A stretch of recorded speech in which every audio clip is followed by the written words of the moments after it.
y con toda seguridad a mí me va a tener que contar, lo cual le pido que haga incrementalmente, ¿vale? Buenas tardes. Yo la verdad es que he escrito mucho de custodia compartida y he hablado poco. Es decir, que las veces que yo me he puesto a formular hipótesis viva voce sobre custodia compartida era porque normalmente estaba sentada en una mesa de negociación conjuntamente con otras organizaciones, ¿no?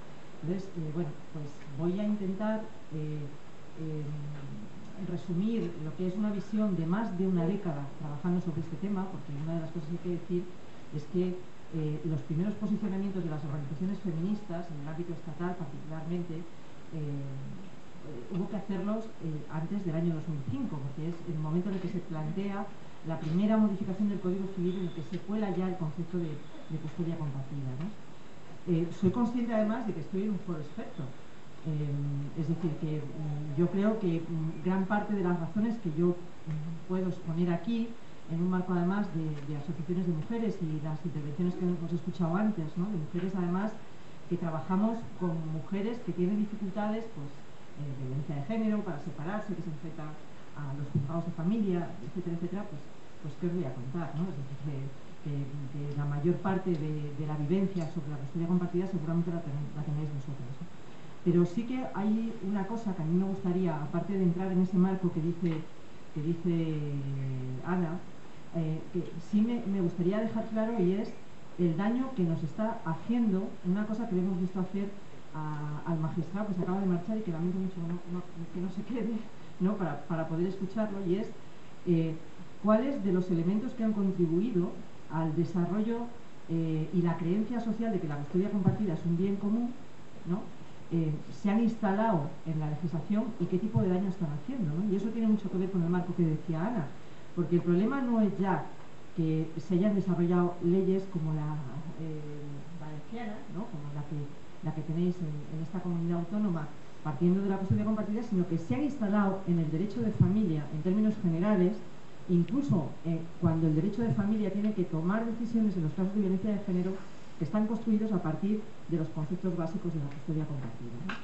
Y esto nos ha pasado, y voy a iniciar un poquito de autocrítica, porque yo creo que algunas de las primeras respuestas que intentamos dar desde las organizaciones feministas no fueron suficientemente eficientes al respecto de la comunicación.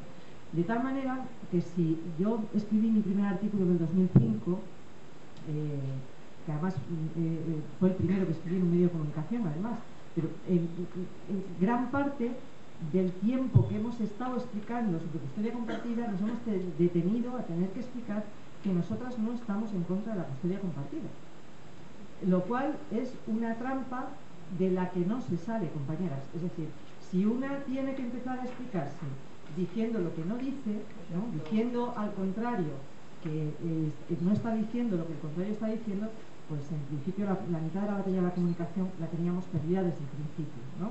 Entonces, lo primero que hay que decir es que las feministas nunca hemos defendido la custodia en exclusiva para las mujeres, jamás, como el mecanismo preferente, lo cual no significa que es la interpretación que se le ha dado habitualmente, y que por el contrario, desde el principio, lo que veníamos diciendo es que las condiciones para que la custodia compartida garantice el bienestar del menor que se deben dar solamente se producen cuando hay acuerdo entre ambos progenitores. Bueno, pues esto en el 2005 nos costó 5 ruedas de prensa para que nos entendiera la prensa. Así estaban las cosas en ese momento y eso era lo que tardábamos en poder explicarlo, ¿no? ¿Qué es lo que teníamos enfrente? Pues enfrente teníamos a unos señores fundamentalmente muy simpáticos, particularmente al principio, que venían de ciertos movimientos sociales supuestamente en defensa de los padres separados. Si os acordáis, hace ya tanto tiempo que la mayoría no nos acordamos, ¿no? Y incluso habrá gente que ni tan siquiera tuviera edad en ese momento, pero justo antes del 2005 se produjeron una serie de acontecimientos de gente que acampaba delante del Ministerio de Justicia diciendo yo quiero ver a mis hijos, ¿no? Entonces, en realidad, lo que ha conseguido la parte contraria no es solamente conseguir una muy buena aceptación por parte de la sociedad sobre que custodia compartida es igual a bien común, acríticamente, es decir, y además es una cosa que mola, ¿no? Es decir, es fácil, pruébenlo en su comunidad de propietarios. Van botón por botón y dicen, ¿a usted le parece que la custodia compartida es buena o mala? 90% dice que buena. La mala es porque tiene un primo que le ha ido mal, pero 90% es que bueno. Y eso consiguieron colocarlo. Pero es que además han conseguido hacer otra cosa, y es a convertir lo que es un derecho de los menores, y lo decía el magistrado, en un derecho de los progenitores. Es decir, yo que soy padre, tengo derecho a mantener el contacto con mis hijos. Y se supone que además eso es bueno para el hijo o la hija que yo tengo. Y esa es una cuestión que, al menos desde el punto de vista social, también se ha instalado. De tal manera que prueben otra vez en su comunidad de propietarios, ¿no? Pregunten si la tía del tercero tiene derecho a evitar que el señor del tercero vea a sus hijos, ¿no? Y esa imagen de mujer pérfida, ¿no?, que el propio magistrado nos ha puesto aquí encima de la mesa, de que siempre habrá una lagarta, dicho en clave de abuela, porque se ha dicho toda la vida esto, ¿no? Siempre habrá una lagarta que pescó a este chico tan bueno, ¿no?, y que le ha hecho la vida imposible y no ha parado hasta que no le ha dejado en la calle, ¿no? Ese estereotipo simbólico tiene una fuerza tan potente, que nos cuesta mucho trabajo explicar en términos jurídicos y sociales realmente cuál es el impacto de la custodia compartida. Y ese es un problema nuestro. Quiero decir que no podemos salirnos de ese marco, porque ese es el marco en el que intervenimos. Y como somos feministas, además, conocemos muy bien cómo funcionan los estereotipos. Por lo tanto, a la hora de tomar posición frente a las cuestiones de la custodia compartida, pues evidentemente estamos cargadas de razón, pero además, digamos que hay que construir discursos que nos permitan elevarnos de lo que es la reunión de la comunidad de propietarios por simplificar. ¿De acuerdo? Bueno, pues yo voy a intentar dar 3 pinceladas de elementos que creo que son absolutamente fundamentales respecto de cosas que hay que cuestionar y que habría que sacar en este momento de los planteamientos de carácter judicial.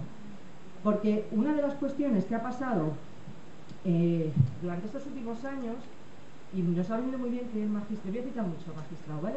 Es decir, nos ha venido muy bien, sí, porque viene muy bien, ¿no? Es decir, lo mejor para un menor es estar con su padre y con su madre. ¿Quién no está de acuerdo? Yo no estoy de acuerdo. El magistrado sí está de acuerdo, pero, es decir, el estereotipo de que lo mejor para un niño y una niña es el desarrollo emocional en una familia nuclear, dice, claro, lo mejor para un menor es que sus padres no se separen. Desde ese punto de vista, ¿qué hacemos? ¿Que vivimos el divorcio? Bueno, pues hay una parte del movimiento que tiene que ver con custodia compartida que realmente lo que quiere es poner en duda que nos podamos divorciar. Es que esa es una parte de la reivindicación que está encima de la mesa. Las mujeres sacan ventaja de quedarse con los hijos. ¿Cómo que no? Entonces, ¿por qué los quieren? ¿Por qué quieren las mujeres a los...? Si no es porque obtienen la pensión, el uso del beneficio del domicilio conyugal, etcétera, etcétera. Bueno, es decir, hemos conseguido instalar que realmente las mujeres sacan ventaja competitiva del hecho de querer quedarse con la maternidad. ¿Esto por qué ha pasado? Pues pasa porque se está evaluando a nivel social y a nivel judicial esa lógica evolución de la igualdad de la que nos hablaba el magistrado, y lo vuelvo a citar con mucho cariño. Básicamente lo que nos está llevando es a hacer tabla rasa con muchísimos conceptos, entre ellos el de maternidad y el de paternidad. Maternidad y paternidad no son lo mismo, es que no lo son. No lo son no solamente durante el tiempo de lactancia, como decía Consuelo, sino no lo son en este momento ni tan siquiera en la interacción y las relaciones que se establecen. Por lo tanto, establecer tabla rasa en el tratamiento justo en el momento de la ruptura matrimonial probablemente solo nos puede llevar a situaciones de desigualdad. Hay una cosa que es muy significativa, y que este es un dato que hemos utilizado muchísimo las organizaciones feministas respecto de lo que es el análisis del divorcio y de la relación con los hijos, y son el número de peticiones de custodia que se producían, porque ahora ya está todo distorsionado por esta cosa de la custodia compartida, previo al 2005. Y el problema es que en los divorcios de mutuo acuerdo ni el 10% de los varones pedía la custodia ni compartida ni de ninguna manera. Es decir, se daba por hecho que el acuerdo llevaba aparejado el hecho de que la señora se quedaba con los hijos, al cuidado de los hijos y las hijas. Esto era una cosa que nos pudiera sorprender. No, porque ese era el régimen de convivencia que la mayor parte de las parejas tenían adoptadas. Cuando decimos que la custodia compartida es una evolución normal del principio de igualdad, lo será porque se produzca por el cambio de posiciones de los agentes que tienen que reclamarla. Es decir, un señor y una señora que se planten delante de un tribunal y que digan que van a compartir las pernoctaciones, porque de eso estamos hablando, que van a compartir las pernoctaciones de los hijos que tienen a cargo y que lo van a hacer de acuerdo con la diligencia que se establece en los deberes de ser padre y de ser madre, pues el juez y el fiscal lo único que tienen que hacer es comprobar que no se produce daño. Es decir, que no estamos diciendo que los lunes pernocta en Cádiz y los martes en Barcelona, porque debería decir que no, ¿no? Es decir, pero si no hay efectivamente un daño al libre desarrollo emocional, ¿a ustedes han ido, las que no se hayan separado, que tengan hijos, el fiscal ha ido alguna vez a su casa de menores a comprobar qué le dan de cenar? ¿A qué hora se acuesta? Cuidado, porque efectivamente si sobrepasamos esa línea, es decir, si le damos al juez la capacidad, o a la jueza, la capacidad de decidir sobre cómo tenemos que atender a nuestros menores cuando nos divorciamos, lo que le estamos permitiendo al sistema judicial es poner en duda que cuando nos divorciamos seamos buenas madres o buenos padres. Y sin embargo, esos señores tan simpáticos que están reclamando la custodia compartida jamás han reparado en esto. Es decir, prefieren la limitación de la libertad de los progenitores con el fin de conseguir básicamente los objetivos que tienen en el marco de la custodia compartida. ¿Cuáles son esos objetivos? ¿El bienestar del menor? Bueno, son de varios tipos. Yo voy simplemente a aludir a algunos, porque luego aludiré un poco a los casos de violencia de género y qué es lo que ha pasado, a los que pasan cuando no hay problema. Es decir, básicamente el compartir la custodia, básicamente lo que establece es una diferenciación evidente en lo que es el uso de la vivienda familiar. Gran parte de los conflictos por postura matrimonial tenían que ver con el uso de la vivienda familiar. Ustedes han comprado un piso también, me imagino, ¿no? La inversión más grande que han hecho en su vida. ¿Se podrían haber comprado otro? No, ¿vale? La política de vivienda en España ha favorecido que las personas puedan desarrollarse al margen de lo que es la compra de la vivienda. ¿Por qué hemos querido arreglar un problema evidente de la política de vivienda en España a través de la custodia compartida? Es decir, la queja que tenía la gente de me quedo sin mi casa, es que me quedo sin... Y la gran cantidad de sentencias, además, que el Supremo han tenido que emitir respecto a cómo se usa la vivienda familiar, se corresponden al hecho de que se está pretendiendo arreglar desde el derecho de familia, bien es cierto que un aspecto y un asunto que tiene que ver con lo patrimonial, pero que básicamente se pretendía arreglar a través del interés de los menores. Por lo tanto, otra de las cosas que ha venido pasando es que detrás del tema de la custodia compartida lo que se han ocultado son las diferentes relaciones económicas que surgían por postura matrimonial. Es decir, se ha pretendido a partir de la custodia reparar lo que se consideraba por parte de algunos una situación injusta económica.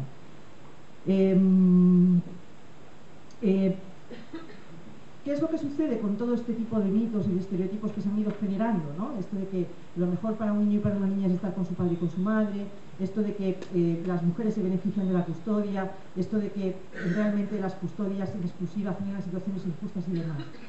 Que si bien están produciendo una alteración en lo que son las relaciones materno-paterno-filiales normales, digamos, de la gente que no nos enfrentamos a un conflicto, cuando las trasladamos al marco que proponía Ana, al marco de la violencia de género, lo que nos origina son muchísimos problemas. Porque ahora un juez que piensa que lo mejor para un niño es estar con su padre y con su madre, y lo piensa ante una pareja que no plantea conflicto, cuando se le presenta una pareja que tiene un conflicto, sigue pensando lo mismo. Desde esa perspectiva, probablemente el que se estén retirando en los casos de violencia de género las protestas o las visitas entre el 3 y el 6% no debería sorprendernos tanto. Es decir, porque independientemente de que el padre sea un maltratador, lo mejor para un menor es estar con su padre y con su madre. Eso que tienen los conceptos jurídicos indeterminados, ¿no? Que se van rellenando de las cuestiones que van consiguiendo cierto eco social. Y sí que el movimiento que ha demandado la custodia compartida sí que ha conseguido colocar determinado tipo de contenidos dentro de ese bien jurídico indeterminado que es el bienestar del menor. Por lo tanto, nos vamos a encontrar en muchísimas ocasiones que los jueces deciden, y por eso los jueces y las juezas necesitan una explicación de por qué se producen los rechazos filiales, paternofiliales. ¿Por qué el SAP no consigue el reconocimiento profesional del campo de la medicina y la neuropsiquiatría y sin embargo sí consigue el reconocimiento en la justicia? ¿Por qué? Porque, y este es el último argumento, los jueces necesitan criterios para resolver los conflictos de custodia. Hay una sentencia enormemente significativa del Tribunal Constitucional, que es la que declara inconstitucional el aserto favorable del fiscal, que aunque leer una sentencia es una cosa muy aburrida, yo recomiendo que se lea, ¿no? Porque en esa sentencia, que viene a decir más o menos que el juez no necesita ningún informe del fiscal para decretar la custodia compartida, lo cual a mí me pareció gravísimo inicialmente, porque el fiscal es el instrumento que garantiza el bienestar del menor. El bien jurídico superior del menor, el instrumento que lo defiende es el fiscal. Por lo tanto, el quitar al fiscal del medio era como decir, bueno, ya nos ocupamos los demás, ¿vale? Y en esa sentencia, básicamente, lo que se utilizan son criterios enormemente corporativos. Yo creo que la pérdida que hemos tenido durante todo este tiempo y el que en la justicia crean realmente que la evolución de la igualdad entre hombres y mujeres tiene que ver con la legislación en materia de custodia compartida, tiene que ver con el hecho de que les resuelve un problema a los jueces.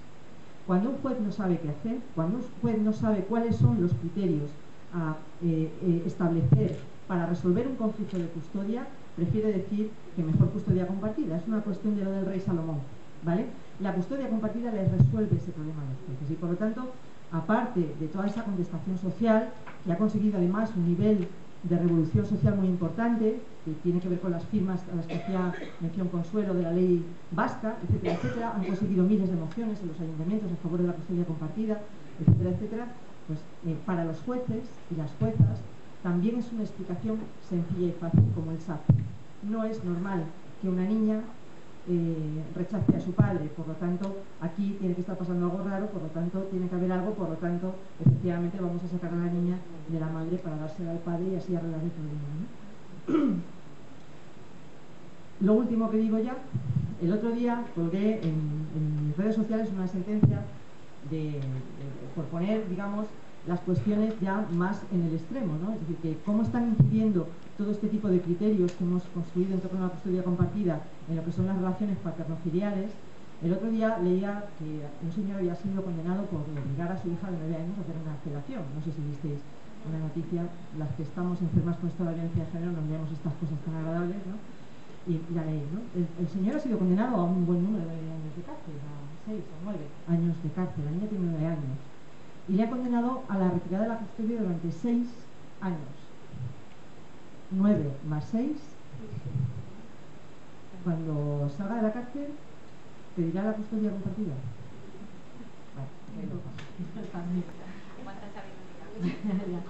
Bueno, quiero agradeceros especialmente a Isabel García, diputada de la Diputación Provincial de Valencia, la invitación para participar en esta mesa. Para mí hablar de la custodia compartida, de ley de custodia compartida y hacerlo en Valencia me supone un algo especial porque yo vivo y ejerzo en una comunidad autónoma en Aragón, donde, como sabéis, es la otra comunidad donde tenemos una ley nefasta de custodia compartida impuesta. Aragón y Valencia somos las dos únicas comunidades que tenemos esta legislación especial.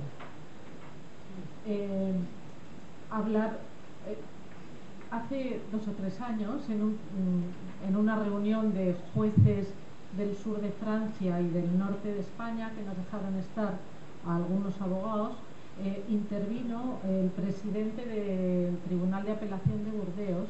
Se hablaba de custodia compartida y dijo: en Francia, en el año 2002, que es cuando se aprobó una ley de custodia compartida, no tan brutal como las que vamos a comentar, sino una ley que implantaba la custodia compartida en Francia, dijo: cuando aprobamos esta ley creíamos que habíamos descubierto la pólvora y que habíamos resuelto el problema de la conflictividad en los divorcios. Hoy nos estamos arrepintiendo, nos hemos dado cuenta de que esto no ha sido así. Esta es la opinión de un presidente de un tribunal de apelación de Francia. Yo lo que sí os puedo decir es que quien no habla de custodia compartida en derecho de familia hoy no es moderno, porque lo más moderno es la custodia compartida. Y entonces, bueno, pues como decía Marisa, tenemos que argumentar muy bien porque esto es una gran falacia y una gran mentira y un gran engaño a las mujeres y a los niños y a las niñas y un beneficio para los hombres. Es así, desgraciadamente, yo creo que es así. Pero yo creo que la custodia compartida, cuando la pactan los progenitores, es estupenda. A lo mejor no tenemos nada que decir y nada que opinar. Qué mejor para decidir sobre sus hijos que la madre y el padre, que acuerden lo que les parezca bien. Pero cuando no hay acuerdo, mi opinión personal es que lo mejor para los hijos y las hijas es la custodia individual. Y me da igual de la madre que del padre, porque si hay un padre que durante la convivencia se ha ocupado de criar a los hijos, pues que en la ruptura los críe, porque con sus hechos esa pareja ha demostrado durante la convivencia que han considerado que lo mejor para sus hijos era o ella o él. Difícilmente compartir. Mira, yo la compartida es que además no la veo sana para los hijos, porque compartir es hacerles compartir. En definitiva, les hacemos compartir a los hijos, porque hay también la posibilidad de hacer una custodia compartida con movilidad de los padres, que salen la madre y el padre del domicilio familiar, pero esa, si os dais cuenta, no la plantea nadie. Esa no la, ¿por qué? Porque esa te impide tener una pareja, esa te resta libertad en tu vida. No, la custodia compartida que se pelea es la de niño, sal de tu casa y una semana en una casa, otra semana en otra, a veces en el mejor de los casos, porque hay veces de un día dormir en cada casa. Y yo creo que eso desubica a cualquier persona adulta. Luego, a personitas que se están formando, las tiene que desubicar mucho. Y aquí quiero poner sobre la mesa un problema que yo creo que nos va a estallar en algún momento, y es qué consecuencias está teniendo en estas hijas y estos hijos de la custodia compartida impuesta en hacerles vivir en ambientes completamente diferentes durante tiempos, sometidos a criterios educativos completamente diferentes, con críticas en un lado hacia el otro lado y en este lado hacia el otro lado. ¿Qué consecuencias puede tener eso en los críos? Y en vuestra ley, en la ley valenciana, sí que se prevé un seguimiento, que yo no sé si se hace. Desde luego en la aragonesa no, y a nadie le preocupa lo más mínimo. Bueno, yo soy una gran convencida de la igualdad. En realidad, toda mi vida profesional la he dedicado o me ha movido la desigualdad de la que somos víctimas las mujeres en esta sociedad, y por tanto, pues todo mi trabajo profesional lo he orientado en la lucha por reducir los ámbitos de desigualdad y de discriminación. Entonces, he defendido y defiendo que las mujeres, la maternidad no es nuestro fin en la vida. La maternidad está muy bien, pero quien no quiera ser madre no pasa nada, pero la maternidad no nos tiene ni que impedir acceder al trabajo, ni que dificultar la promoción en el trabajo. Por tanto, yo creo que por lo que tenemos que luchar es por la corresponsabilidad. Y no entiendo cómo a nuestros gobernantes no les preocupa esa desigualdad y esa falta de reparto de tareas y cuidados durante la convivencia de las parejas, porque fijaros que no rompen todas las parejas, no rompen todas, digamos que estamos, me parece ahora, en una cifra de un 50%. Solo preocupa el 50% que rompe, pero ese 50% que no rompe, nadie se preocupa de si en esa familia hay corresponsabilidad o no. Y esa es la obligación del Estado, y esa es la obligación de los gobernantes. Se aprobó la Ley de Igualdad en el año 2007.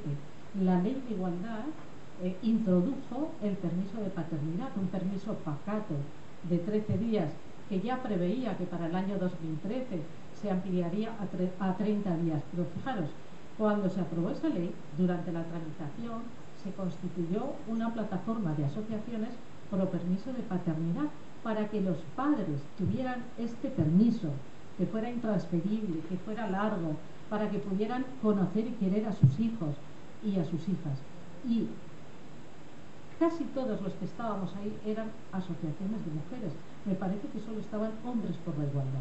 Pero lo que sí quiero decir es que no había ninguna de las asociaciones de padres separados y divorciados que han reivindicado las leyes de custodia compartida, ninguna estaba en la plataforma exigiendo permisos de paternidad para los padres. Por tanto, eso ya nos tiene que hacer sospechar de que esta petición es una petición interesante, es para conseguir algún interés. Bueno, como os decía, en Aragón en el año 2010 y en Valencia en el año 2011 se aprueban dos leyes, conocemos, de custodia compartida impuesta, porque en Aragón se dice que de manera preferente y en Valencia o en la Comunidad Valenciana de manera general los jueces, en caso de que no haya acuerdo sobre la custodia de los hijos, decidirán o acordarán la custodia compartida de los mismos. En los preámbulos de las dos leyes se dan dos argumentos. Uno, la igualdad de las madres y los padres, artículo 14 de la Constitución. Antes hemos escuchado, obviando que en esta materia lo importante no son los derechos de los adultos, lo importante son los derechos de los menores. Ese es el enfoque y el núcleo del derecho de familia. Además, pero se dice, por un lado, igualdad de la madre y del padre, y por otro lado se dice que hay una gran demanda social, las 85.000 firmas del País Vasco. Bueno, pues como a mí el sentido común y mi experiencia de la vida me decía que esa demanda yo no la veía por ningún lado, he ido a ver las estadísticas que publica el Ministerio ahora de Empleo antes de trabajo. Estadísticas sobre excedencias que se piden para cuidado de hijos, hijas y personas dependientes. Pues mirad, en el año 2010 las pidieron el 95,48% las madres, ¿vale? Y solo un 4,52% los padres. Parece que esto tuvo que crecer mucho para que se aprobara la ley de Aragón, la ley de aquí. Bueno, pues en el año 2014 las mujeres pasaron del 95,5 al 94%, es decir, que prácticamente las cifras se mantuvieron. Las mujeres siguieron pidiendo excedencias en el trabajo para ocuparse de los hijos. ¿Y qué pasaba en Aragón? Porque a lo mejor Aragón o Valencia eran especiales. Bueno, pues todavía más mujeres pedían excedencia. En el año 14, si en toda España la media era el 94%, en Aragón fueron el 95,5%. Y en Valencia también estáis por encima de la media nacional, que las madres en el año 14 pidieron el 95,74% de las excedencias. Luego aquí sí hay una ruptura entre lo que es la convivencia y lo que es el momento de la ruptura.